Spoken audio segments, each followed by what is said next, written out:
Ole tun tuma kam video tan chuan mel re thei ti chungchang kan an sui le do nanga mel re thei hi enge re thei mel kan ti hi e din hun hiam awanga sumlak lu tlem wanga nge e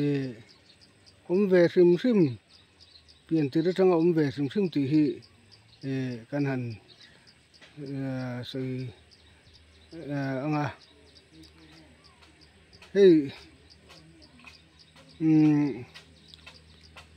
sumi laklu inang reng sungkwa re thei mel jok hi om thei tlatania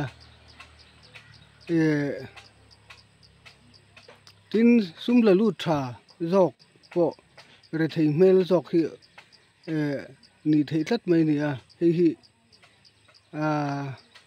engwange ti hi han soi kan han tuma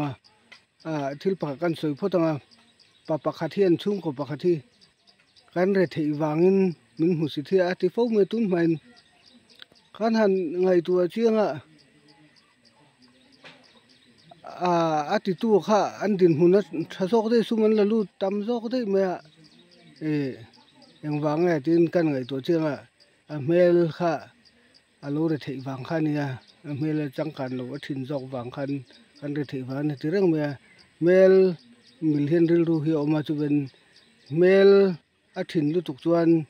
e ril ru te po hi kang tak thelu sum han la lu na te ang ma se a kang mo ti kha chiang em em ya chuan chu khotlang ina tan pui ngai a khotlang hu bang jok bo tan pui ngai an hu reng sum la lu na ve reng hi om the nia hi ang wang a chuan